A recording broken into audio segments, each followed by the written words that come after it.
جو الفاظ اس میں استعمال ہوئے ہیں وہ باقیوں کے بیان الفی میں اگر استعمال ہو بھی جائیں تو میڈیا کو تھوڑا سا کاپی دیتے وقت اس پہ بلرنگ کر دیں، کوئی اس پہ ڈاٹ ڈال دیں، تاکہ ہمارے جو سوشل میڈیا پہ جس طریقے سے صبح سے چل رہی ہے چیز، کیا کمنٹس آ رہے ہیں، کیا کچھ آ رہے ہیں. میں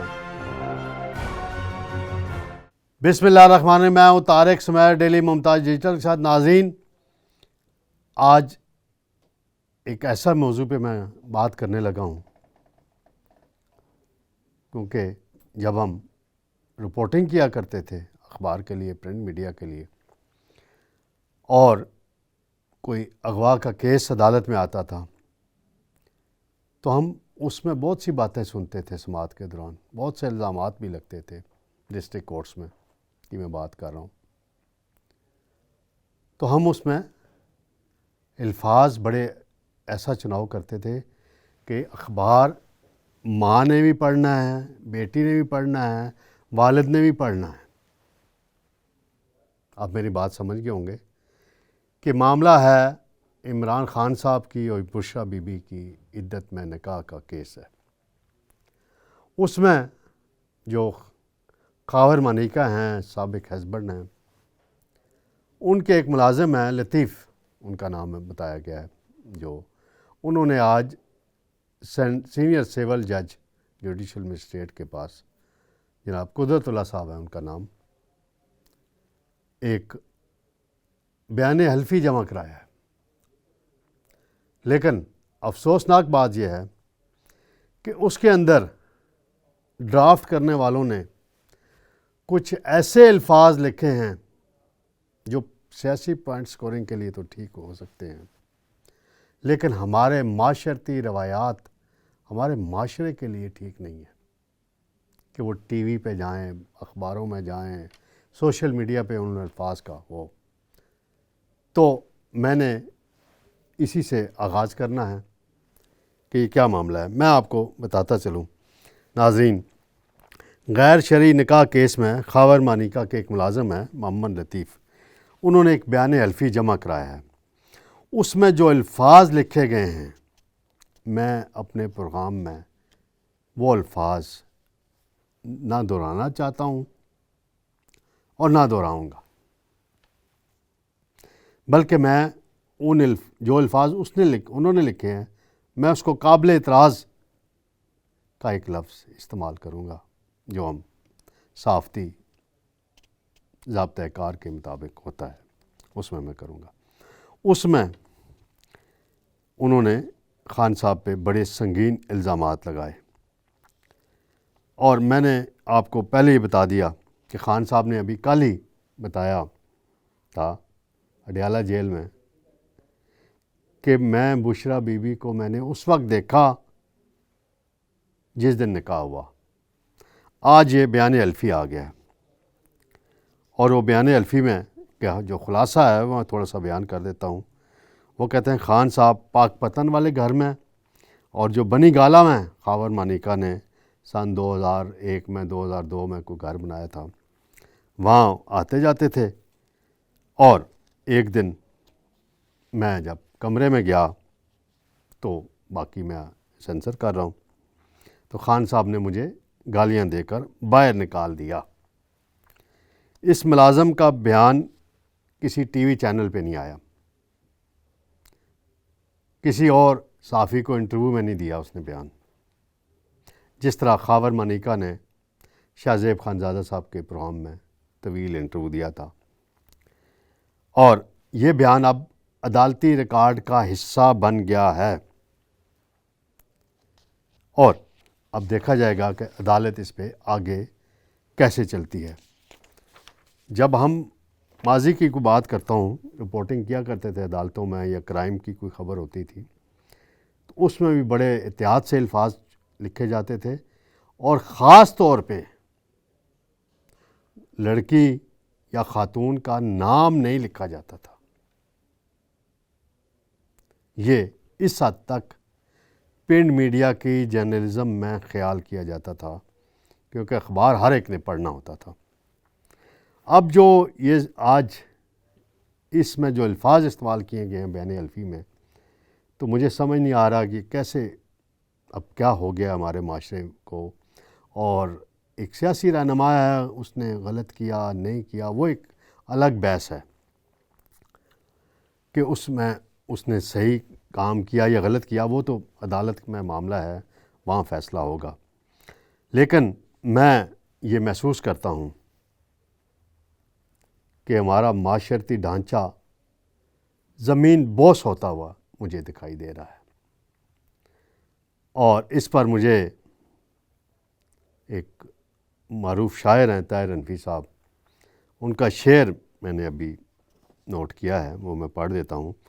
گناہ گاروں کا اس پہ گرنا لازم ہے, پل صراط سے بس نیک لوگ گزریں گے. تو میں ناظرین کو یہ اتنا میں اس حوالے سے بتاتا چلوں. صرف میں باقی اتنا ہی کہوں گا کہ سیاسی لڑائی ہے. اب شرعی قوانین کی خلاف ورزی خان صاحب نے کی یا نہیں کی, یہ فیصلہ عدالت میں ہوگا. اس ملک میں خان صاحب کے چاہنے والے بھی ہیں, ان کے سیاسی مخالف بھی ہیں, لیکن نکاح کے حوالے سے کچھ باتیں اون چودھری صاحب بھی اور مفتی سعید صاحب بھی بیان کر چکے ہیں. دوسری دفعہ نکاح کیوں پڑھایا گیا, بہت بڑا سوالیہ نشان ہے. اور مفتی صاحب عدالت میں بھی بیان دے چکے ہیں. اب جج صاحب کو چاہیے کہ آئندہ سماعت میں خان صاحب کو بھی بلائیں, بشرا بی بی کو بھی بلائیں, اور کم از کم جو الفاظ اس میں استعمال ہوئے ہیں بیان الفی میں, وہ باقیوں کے بیان الفی میں اگر استعمال ہو بھی جائیں تو میڈیا کو تھوڑا سا کاپی دیتے وقت اس پہ بلرنگ کر دے, کوئی اس پہ ڈاٹ ڈال دے, تاکہ ہمارے جو سوشل میڈیا پہ جس طریقے سے یہ صبح سے چل رہی ہے چیز میں نے دیکھی ہے, کیا کمنٹس آ رہے ہیں, کیا کچھ آ رہے ہیں, میں اس میں ایک بڑی بھیانک قسم کی تصویر پیش کی جا رہی ہے کہ جی کیا ہو گیا کیا نہیں ہو گیا. ہر ایک کے چاہنے والے ہوتے ہیں, اس کے مخالف بھی ہوتے ہیں, چیزیں ایسی ہوتی ہیں. اور بعض اوقات دیواروں کے اندر جھانکنا بھی منع کیا گیا ہے, گھروں کے اندر جھانکنا بھی منع کیا گیا ہے. وہ ایک الگ بحث کی طرف میں چلا جاؤں گا. جو یہ ملازم ہے یہ کہہ رہا ہے کہ جی میں ان کا خاندانی کو 35 سال سے ملازم ہوں, اور اس نے عمر اپنی جو بتائی ہے 55 سال اس کی عمر ہے. آئی ڈی کارڈ نمبر بھی اس میں بیان میں لکھا گیا ہے. اور وہ کہہ رہا ہے کہ میں خاور مانیکا کیونکہ کسٹم میں ملازم تھے, تو میں جہاں ان کی پوسٹنگ ہوتی تھی میں ان کے ساتھ جاتا تھا, اور بشرا بی بی کو وہ آپا کا لفظ اس نے ان کے لیے یوز کیا ہے اس میں. اور جو بنی گالا والا گھر ہے اس کا پتہ انہوں نے جو لکھا ہے, مکان نمبر 3 گلی نمبر 2 بنی گالا, اور یہ 2002 اور 2003 میں مکمل ہوا تھا. اور خان صاحب نے بھی اسی زمانے میں یہ گھر بنی گالا میں جو اپنی 300 کنال پہ رہائش گاہ بنائی تھی اسی زمانے میں بنائی تھی. پھر لاہور میں بھی ان کا ایک گھر ہے, اور پاک پتن میں تو ویسے ہی ان کا آبائی گھر ہے. یہ ملازم کہہ رہا ہے کہ جی 2015 سے رابطہ تھا, خان صاحب آتے جاتے تھے ان کے گھروں میں, اور ایک کلین شیف شخص ان کے ساتھ آتا تھا. یہ کلین شیف شخص کون ہے ناظرین؟ یہ اون چودھری ہیں, جو اس وقت عمران خان صاحب کے پرائیویٹ سیکرٹری تھے نئی ملک کے ساتھ. اور یہ واحد شخص تھے اون چودھری جن کی خان صاحب کے بیڈ روم تک رسائی تھی, اور یہ خان صاحب کے سب کچھ تھے. پھر بشرا بی بی جب شادی ہو کے آ گئیں تو بشرا بی بی نے وہی کیا جو کہتے ہیں احسان کسی پہ نہ کرو, تو وہی کول آ جاتا ہے. کہ بشرا بی بی نے ان کا داخلہ بند کر دیا، اور وزیر اعظم جب اوتھ اٹھانے گئے عمران خان وزیر اعظم کے عہدے کا، تو ان کو ایوان صدر میں بھی ان کا داخلہ بند کر دیا گیا تھا اون چودھری کا۔ لیکن اون چودھری اس وقت خاموش رہے، جرأت نہیں کی، اس وقت غیر شرعی نکاح کے متعلق انکشافات نہیں کیے، خاور مانیکا کی بھی غیرت نہیں جاگی۔ خاور مانیکا جو ہیں مختلف وزراء کے پاس جایا کرتے تھے۔ میں نے پہلے بھی اپنے پروگرام میں ایک واقعہ سنایا ہے، محترم عمر ایوب صاحب ہیں، میں پچھلے دنوں ہری پور بھی گیا تھا گور ایوب صاحب مرحوم کی انتقال پر تعزیت کے لیے۔ عمر ایوب تو وہاں موجود نہیں تھے، باقی ان کی فیملی کے لوگ تھے۔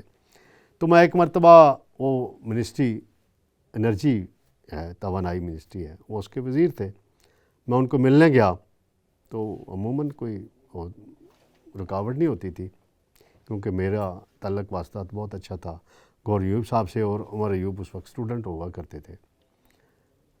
تو ان کے سٹاف نے مجھے روک دیا، انہوں نے کہا جی آپ انتظار کریں، اندر میٹنگ ہو رہی ہے۔ میں نے ایک سٹاف کے اور بندے سے پوچھا کہ یار کیا میٹنگ ہو رہی ہے؟ تو انہوں نے کوڈ ورڈ میں مجھے بتایا، اور بھی لوگ بیٹھے ہوئے تھے، پرچی لکھ کے دی، نام لکھا خاور مانیکا کا، کہ یہ اندر آئے بیٹھے ہوئے ہیں اور ان کے کام ہو رہے ہیں، تو لہٰذا آپ اگر انتظار کر سکتے ہیں تو کر لیں، نہیں تو پھر کسی ٹائم۔ اور میں نے ناظرین انتظار نہیں کیا، پھر میں وہاں سے چلا گیا۔ تو یہ تو خاور میری آنکھوں کے سامنے کا واقعہ میں بیان کر رہا ہوں کہ خاور مانیکا کاموں کے سلسلے میں جاتے تھے وزراء کے پاس، اور ان کے کام فوراً ہوتے تھے۔ تو اب جو آج کا یہ بیان آیا ہے، اس کی جس طرح میڈیا میں پروجیکشن ہو رہی ہے وہ ٹھیک ہے، وہ ہوتی رہے، لیکن کچھ چیزوں کا بہرحال میڈیا میں خیال رکھنا چاہیے رپورٹنگ کرتے وقت۔ اور آج تو ایک ہمارا دوست صحافی جو وہاں گیا تھا عدالتی رپورٹنگ کرتے ہیں، انہوں نے اپنے ٹویٹ میں لکھا کہ مجھے الفاظ نہیں مل رہے، متبادل الفاظ جو اس بیان الفی میں لکھے گئے ہیں کہ میں اس کو رپورٹ کروں، یعنی یہ حالت ہو گئی تھی۔ تو اب دیکھتے ہیں عدالت آگے اس پہ کیسے پروسیڈ کرتی ہے۔ بہرحال ایک خطرناک رخ اختیار کر رہا ہے یہ کیس، اور اس میں کیا فیصلہ آنا ہے یہ تو جج صاحب کو ہی پتہ ہوگا، یا گواہیاں ہوں گی، ابھی جرا ہونی ہے اس ملازم کے بیان الفی پہ ہونی ہے، خاور مانیکا پہ جرا ہونی ہے، اور جرا کے دوران وکلا جیسے گھما کے پھر کہاں لے جاتے ہیں بات کو، یہ بھی دیکھنے کی بات ہے۔ تو ناظرین، بس میں نے کہا تھا کہ اس موضوع پہ اسی انداز میں آج بات کروں گا، انشاءاللہ بہت جلد آپ سے دوبارہ ملاقات ہوگی۔ بہت شکریہ۔